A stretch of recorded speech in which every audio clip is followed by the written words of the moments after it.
This is 5th year with Dances Films. So I would like to invite filmmakers to come down.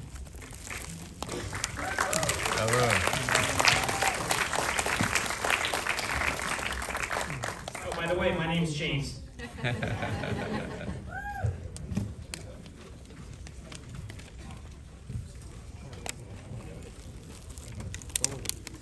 What's your friend?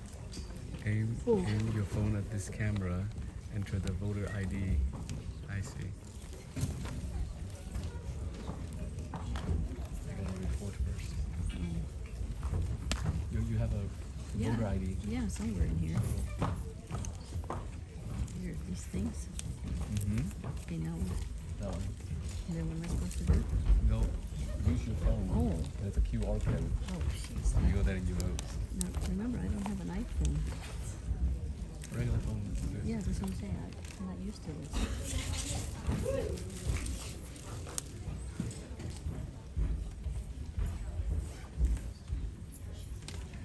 Well, welcome to all the filmmakers. It's amazing 7 short films. And would you please introduce your name, your position, and quick description of the film. Hi everyone.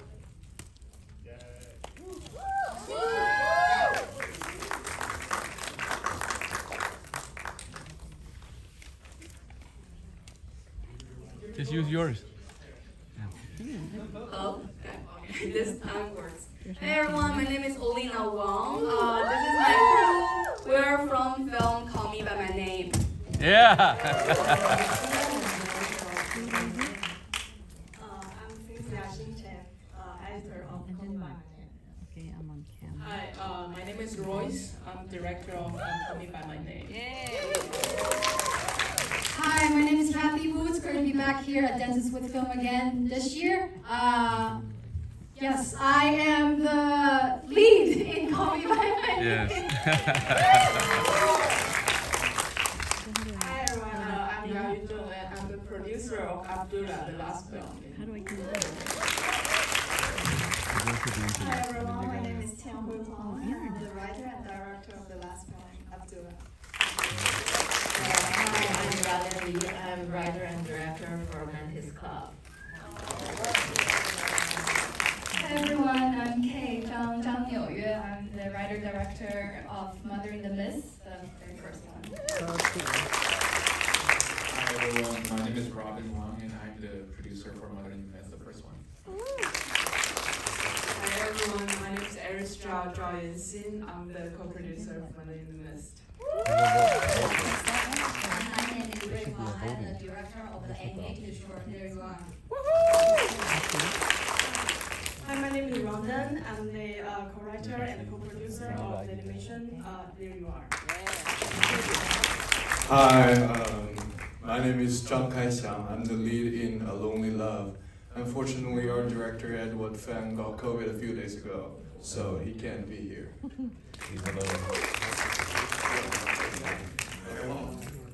Hi everyone, my name is Shitan Xuan. Very glad to be back at Dance with Films again, Spotlight China again, and I'm the general executive producer and the director of post-production for The Woman in the Darkness. 是个普差事，孤影夜未央的监制 and I represent the lead actor Sherry Liu to come here, and thank you guys for supporting our film. Thank you. So this year, we have a running theme for this showcase, which is about family. See, would you describe the film? What's the inspiration for that? Okay, I think there are two things. As a director and filmmaker, one thing we feel lucky is we can cooperate with amazing actor or actress. Also, I know in the audience today there are a lot of good actors here. So Sherry is a very talented actress. She's a comedy actress. You guys know that? Yeah, from I think it's from 麻花 Fun Picture. 他是开心麻花的演员. So when he come here to learn acting, she said, "Hey, Tanxuan, I want to like make a film, different style, jump out of the comedy genre. So first of all, I want to work with the talent actress. The second thing is this is an art film."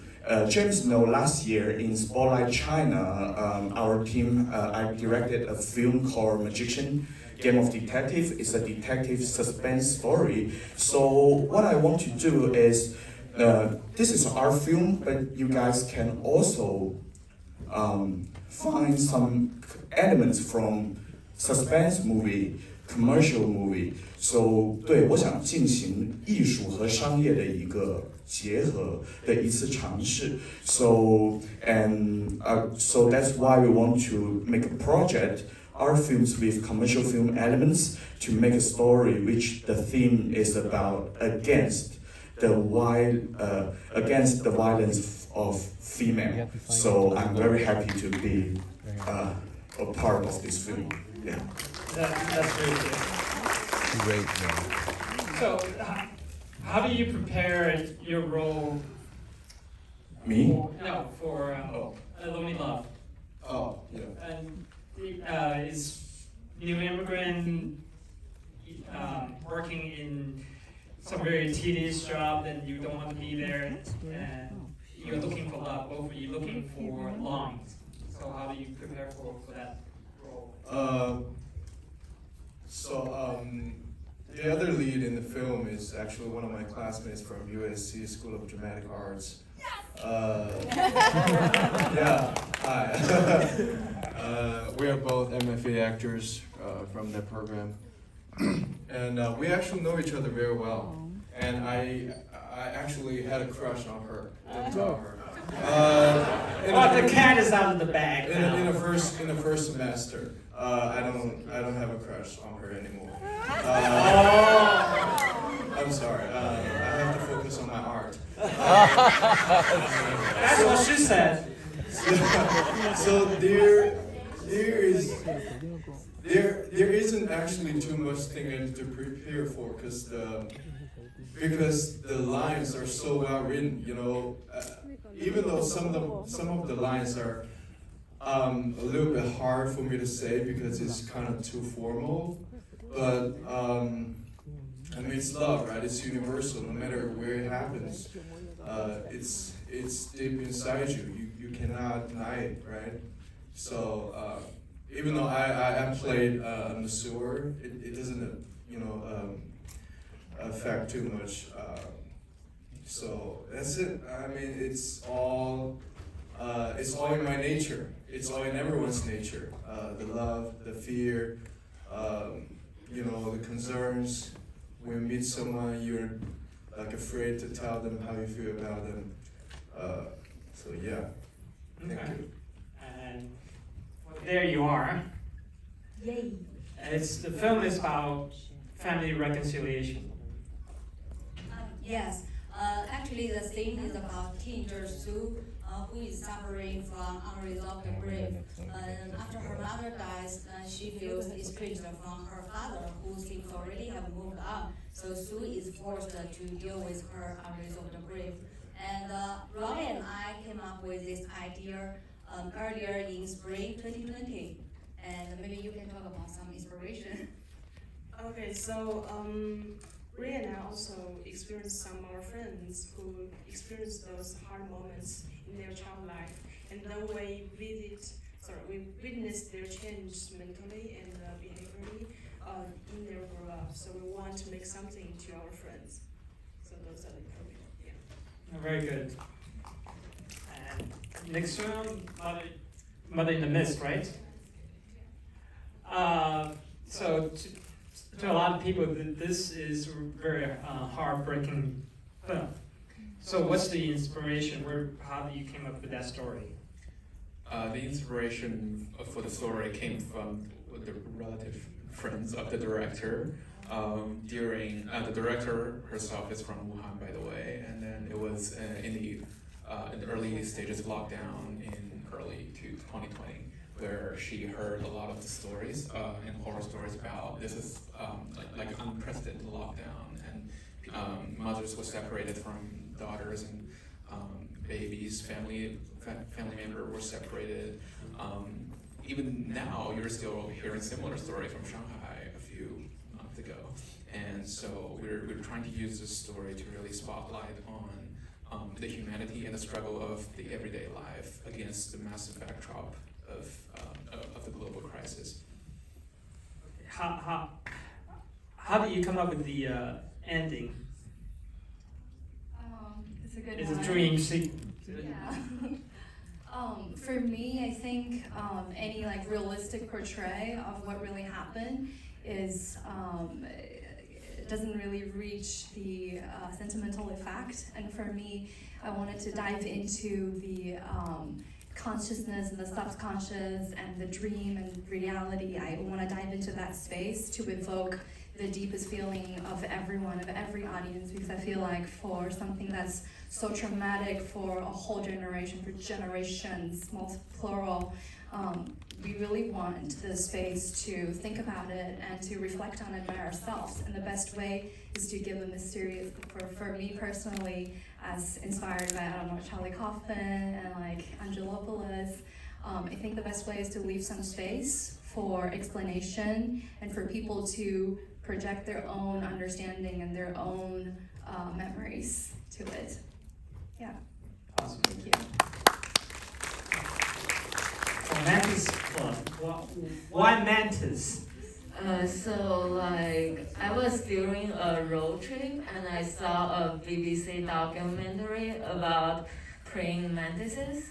Like I was really observed by the fact that female mantises ate mantis after sex. So I was like... Is that a female revenge? Yeah, I was like, I can use it as a metaphor, like to create a gender-flipped world. Yes.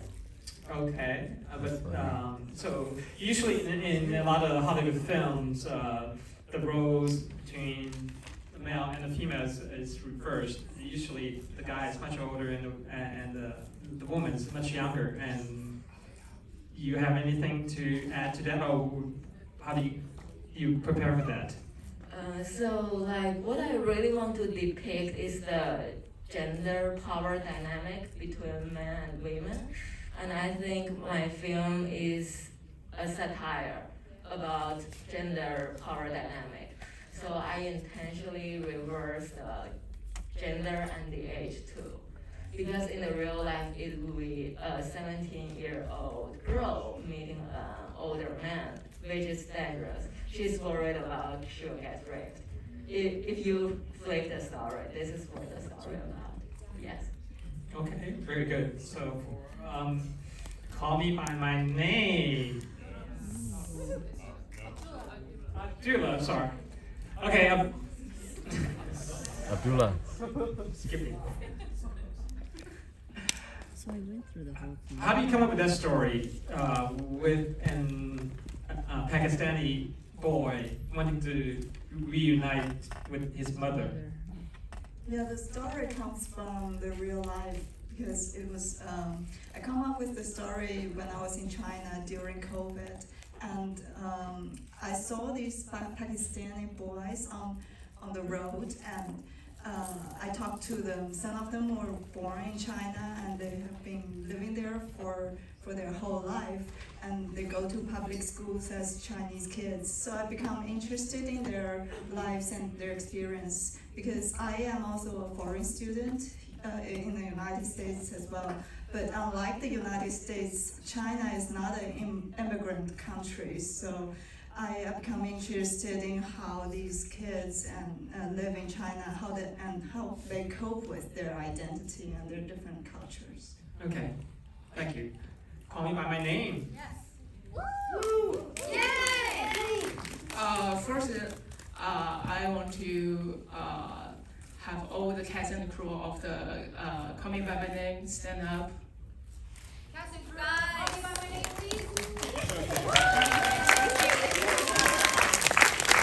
Thank you everyone to come with us make this film happen. The original intention that we want to make this project is because we want to speak up for the API community. The name is not only our identity, it's also deep meaning. They have a lot of deep meaning and hopes that we parents had. We should proudly to tell everyone who we are, where we're from, our culture. Like this film's name, Call Me By My Name. And actually the character's name is real name of the Kathy and Olina. I believe they have something to want to say. Yeah, so what you saw there, Wang Jiaxing, Jiaxing is actually my given Chinese name. I gave myself the name Kathy at 15 when I moved to America as a first generation immigrant. And I thought that was a pretty name, prettier than my Chinese name. And it wasn't until, I think, making this film that I really came to embrace my Chinese name, and I'm proud of it. So that's my mom. She's right there. She was also playing in the movie. So thank you, Mom, for giving me such a beautiful name. I'm the producer and writer for this short film. It's actually because what happened during these few years of pandemic, what happened like Asian hate crimes, there are a lot of things happening. So we make this film because we want to empower the community, and also I hope based on this film we want to inspire people. Everyone should be proudly saying their real names and appreciate the meanings behind it. Thank you. I can only have time for maybe 2 questions, quick questions. Anybody?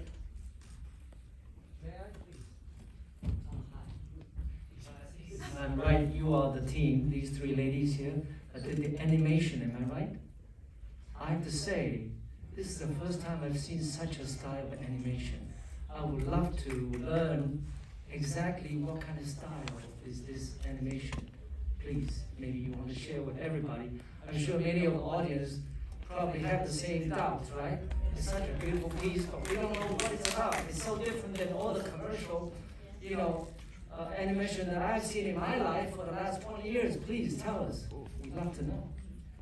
Thank you so much, first of all. I really appreciate your nice words. I don't know how to describe the style because it's, there you are, is my first 3D animation. So for me, it's more like exploration and learning. And when I started to collect inspirations, I do like cinematography. So when I do 3D lighting, I got a lot of inspirations from some great cinematographers. I try to make it more cinematic. And of course, I like stop motion. So when I do shading, I try to mimic some tactile feelings.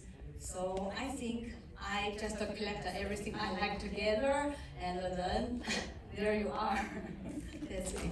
Very good. Thank you. Thank you. And well, we'll be back next year. So thank you, everyone coming. Just mention 2 things real quick. Very quick, 2 things. First of all, ladies and gentlemen, the composer from The Woman in the Darkness, Yao Zhuo. Yes. And last but not least, let's give applause for James for this success. Yeah, James.